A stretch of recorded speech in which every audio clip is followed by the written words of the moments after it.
Kasus keracunan massal akibat mengonsumsi paket makan bergizi gratis lagi-lagi terjadi. Korbannya sudah ratusan pelajar di seluruh tanah air. Apa yang salah dengan hidangan makan bergizi gratis? Sudahkah program MBG sesuai standar yang aman untuk anak di sekolah? Muntah-muntah, diare, sakit perut, sampai pusing. Puluhan pelajar di Raja Polah, Tasikmalaya ini dirawat di puskesmas usai menyantap makan dari program makan bergizi gratis. Pasca kejadian, beberapa siswa mengaku trauma dengan makanan yang dibagikan di program MBG. Trauma nggak akan makanan?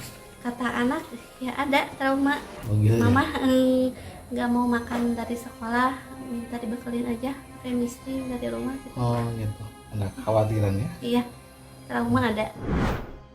Di Bandung kondisinya lebih parah lagi. 342 siswa SMP 35 Bandung mengalami keracunan massal usai ratusan siswa menyantap makan siang dari program makan bergizi gratis.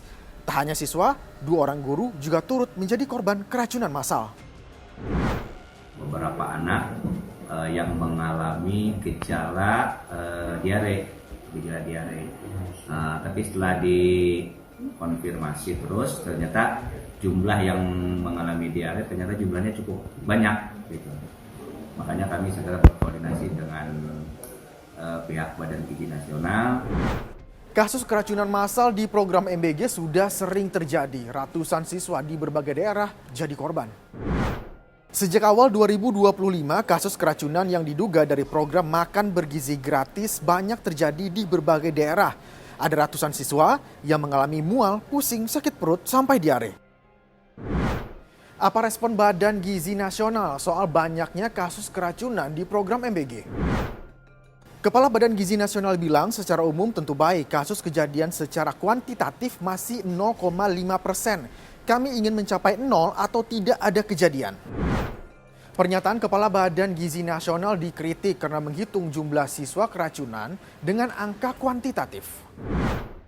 Masalah pemberian makanan dan higienis, tingkat higienis dan kemudian tingkat keamanan itu harus menjadi sebuah jaminan dan tidak bisa dibenarkan bahwa karena 0,5% lalu dianggap itu bisa dimaafkan. Menurut kami ini sangat penting ya, standar keamanan. Nanti Dr. Yen pasti akan menambahkan.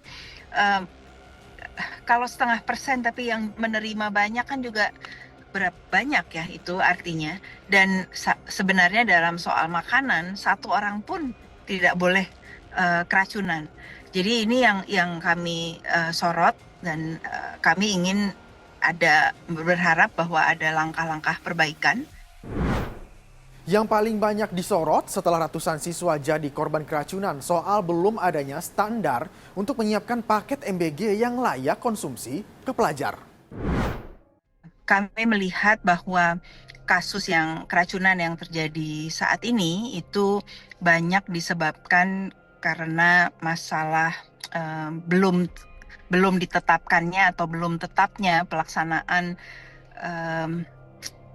status atau standar dari penyiapan, standar dari pemasakannya, dari distribusi, jadi jauh atau tidaknya lokasi tersebut. Lalu dipaknya seperti apa? Apakah makanan panas bisa dipak segera dalam waktu yang singkat? Lalu kebersihan, karena ada yang foto ulat dan segala macam itu mungkin ada bakteri yang tertinggal di dalam paket yang diberikan.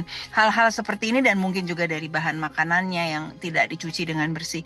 Ini yang kami soroti atau kami tulis sebagai masalah tata kelola. Nah, ahli gizi punya catatan penting yang sering diabaikan dapur pembuat MBG saat mengemas makanan. Lalu kemudian suhu aman itu artinya apa? Ketika makanan itu dijaga dari atas kompor sampai dengan ke tangan penerima manfaat, itu suhunya terjaga dengan baik. Terjaga dengan baik artinya apa? Antara 5 sampai 60 derajat ini adalah suhu kritis yang harus dihindari.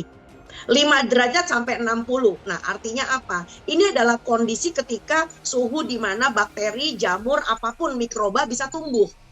Itu sebabnya kenapa di dalam negara-negara maju yang membagikan MBG itu biasanya langsung di atas alat pemanas makanan atau langsung bahkan dari atas panci mereka langsung dibagikan kepada penerima manfaat. Karena untuk mencegah suhunya turun di bawah 60 derajat Celcius tadi.